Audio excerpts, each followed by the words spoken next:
Martin, congratulations into the quarterfinals, beating Ross Smith. Just sum it up for us. I'm feeling good. It's my second TV quarterfinal this year. UK Open and now this. I want to go one more, or maybe 3. Is it? You know, I want that picture of my wife on the stage. I don't care about the money and Trevor. I want that picture of my wife saying we're winners. There's a lot goes in darts.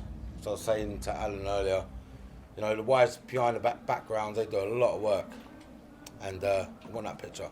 You said you were going to ruffle some feathers, and you certainly have done. Is this the best you felt on the stage? I still feel I can play better. I've not hit 100 average yet. It's crazy. But yeah, they can go groom themselves. But yeah, look, it is what it is. I'll beat whoever's in front of me. If I'm behind, I'll bulldog it. If not, I'll just try and get my job done. This will be your third TV quarterfinal. What can you take from the other two to try and put that right on Friday? Just win. I can't have more preparation. I've had loads of Europeans, loads of other competitions. It's got to be done in the next 3 competitions. Hopefully this one and the next one, but you know, I'll take this one. Look, you're smiling again. You're loving this, aren't you? Because I know you explained before that what you've been through. Now you're out the other side. It's just like a breath of fresh air and a release for you. Oh, it's not over yet. My wife's still got to go through a couple of things, but it's good. The main stuff's gone. It's all prevention stuff now. But you know, she's a trooper. I'm a trooper. We're fighters. We want a nice little house in Portugal or something to retire. Maybe in 5-10 years. I ain't doing this forever. I'll tell you that. I ain't no Gary Anderson or MVG or whatever. I ain't doing this forever. Right, congratulations. Cheers, pal.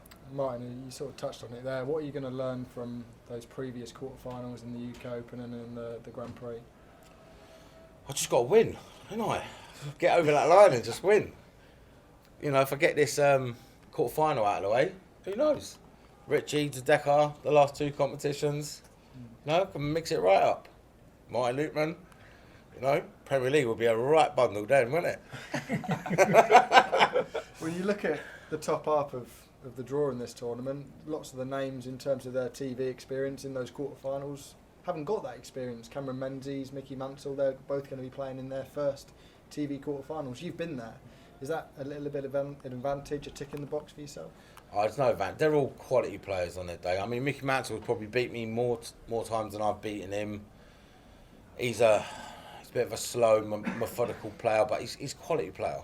I can't say nothing bad about him. It's just that's how he plays darts. But my side of the draw, I'm feeling good. I'm feeling like maybe it could be me and Littler in a fight. I hope Littler goes out, but probably won't. Is that a dream final for you? Nah, I want him to go out. I'll have someone else. Perfect. Lovely stuff, Martin. Cheers, pal. Martin, it just seems like you're playing up there with no pressure. Do you feel like that? It just you play with such a freedom and you talk with such a freedom, like you've done this so many times before. It's not freedom. I just feel like I've started to belong. I feel like I've put a lot of hard work in. I've slacked off the last maybe 12. I started off well at the beginning of the year, like I said, with the UK Open, and then I went dead. And I got my old dart room built up, and I'm in that room every single day with Connor Scott. Me and him are just doing. He's up at 9 o'clock in the morning. I'll roll in my room about 12. He's already done 3 or 4 hours. I do what he does, but I'll play 12 till 4. Then I'll go Super League 3 days a week, or if I'm free, that is. I'll still play. I'm going to Somerset after this. Play county for Middlesex.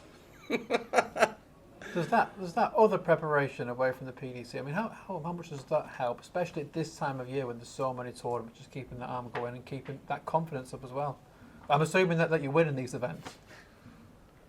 I'm winning a lot more than I lose, yeah, but it's just that you can practice all you want in your shed or your room or whatever it is, whatever setup you got, but you need to go get that match practice. You know, a lot of competitions are you got Ed House, Simon Whitlock, you got Conan Whitehead, Connor Scott. You know, they're quality competitions. They're not easy opens. Do you know what I mean? And other Challenge Tour players I've probably not even mentioned, Modus players, and you know they're not easy, but it's good practice for us.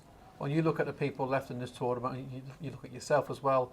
How dangerous is Martin Lukeman compared to everybody else? Because you're looking real good up there, and you're still much to come. I'll just play whoever's in front of me, and you want a war? Let's go. Martin, huge well done. Thanks very much. Cheers, boys. Martin, you just touched on it there, but obviously Dideko, Ed House, in your half, you've got two people who haven't been to quarter-final, you with quarter-final experience but not further on. What do you think, from your perspective, is changing in the world of darts that we're seeing so many new players coming through and breaking those quarters, semi-finals, and even winning stuff? Our standards are getting better. There's not that 1, 2 or 3 players that are dominating no more. You know, and the big boys, I think, are starting to realise it.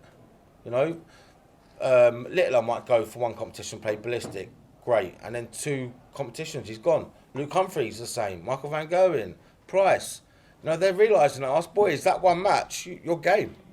We might lose the next match, beat them, but, you know, it's game. Do you think it might, obviously you made a little joke there on the Premier League, but do you think with how wide open it is, do you think the format might need a change in a few years' time to get more players in? I think eventually, if it keeps going like this, if you got, maybe you get 5, 6 different winners in the majors, that ain't in the top, you're going to have to go top 8 players, aren't you, for the Premier League? Regardless what happens. You're just going to say, right, top 8, you're in. Me personally, that's what I think, because you worked to that, didn't you? Congratulations. Cheers, mate. Thank you.